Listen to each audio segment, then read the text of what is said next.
ताज्या व ठळक घडामोडींसाठी आजच विस्टा न्यूज मराठी चॅनल सबस्क्राइब करा आणि बाजूला असलेल्या बेल आयकॉनवर क्लिक करा।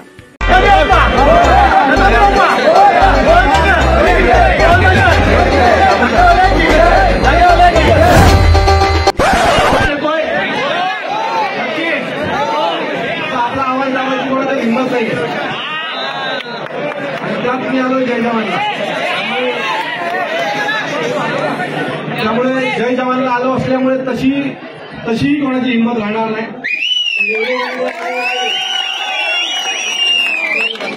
येण्यापेक्षा जास्त झालेलं असेल काही नाही। दरवर्षीप्रमाणे पुन्हा एकदा मीच कारण संदीप दरवेळेला मला तुम्ही संदीप बोलाने दुसऱ्या कोणाला तरी बोलू आता, कारण मागचे 3 वर्ष मीच येतोय।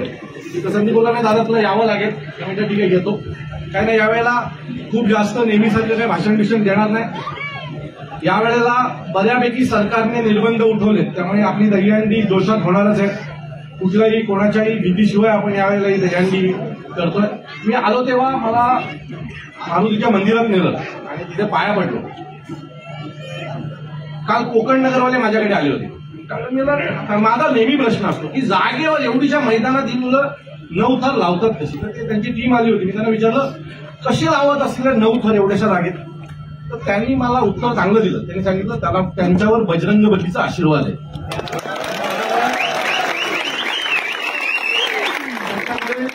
त्यांच्याकडनं ते होतं, कारण एवढं शिस्तबद्ध पद्धतीने जे काय ते सगळे करतात।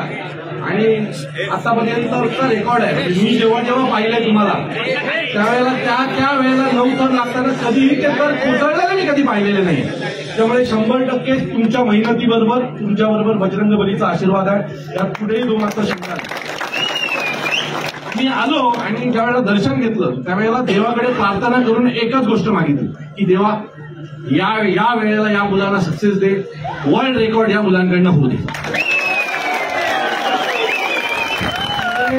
मला पूर्ण खात्री आहे की या वेळेला जय जवान वर्ल्ड रेकॉर्ड करेल आणि ते पाहायला सन्माननीय राजसाहेब स्वतः तिथे उपस्थित असतात।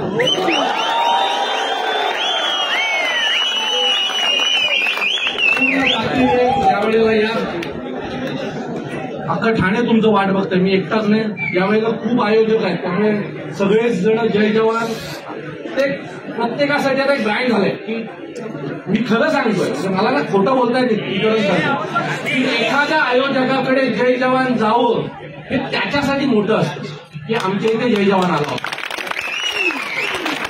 मी ज्या वेळेला पहिल्यांदा लावली होती, पहिल्यांदा ज्या वेळेला कायदा मोड दहीहंडी मी लावली त्यावेळेला जय जवान कोर्टापर्यंत गेला होता आणि कोर्टातनं जय जवाननी परवानगी आणण्याचा प्रयत्न केला होता। त्यावेळेला देखील आम्ही सगळे ज्या वेळेला आम्ही बसलो होतो आदल्या दिवशी रात्री, त्यावेळेला आमच्यामध्ये एकच चर्चा होती की जय जवान आपल्याकडे येईल। सो एवढं तुमचं महत्व आहे।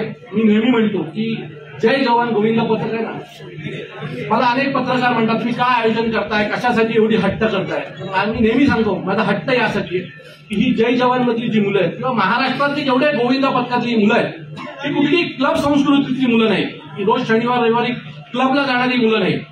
ही मुलं दहीहंडीच्या प्रॅक्टिसला कुठल्याही पाहिल्यासाठी येत नाही, दिवसभर स्वतःचं काम करतात, पुन्हा 9-9:30ला प्रॅक्टिसला येतात, रात्री 12 वाजेपर्यंत प्रॅक्टिस करतात, पुन्हा सकाळी 8 वाजता त्यांचं रुटीन कामाचं सुरू होतं।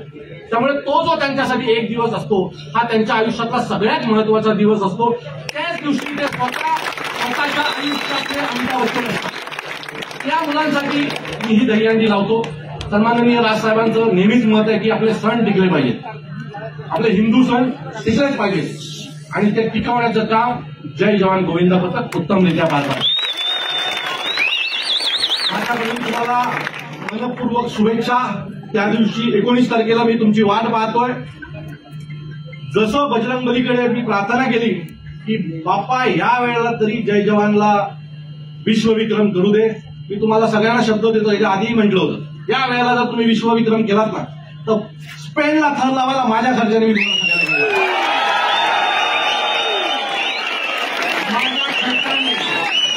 मी जबाबदारीने सांगतो, मी जी गोष्ट आतापर्यंत बोललोय ती केली आहे। मी माझ्या खर्चाने जेवढी मुलं असतील त्या सगळ्या मुलांना स्पेनला घेऊन जाणार, शब्द देतो, तुर्तास थांबतो। जय हिंद, जय महाराष्ट्र।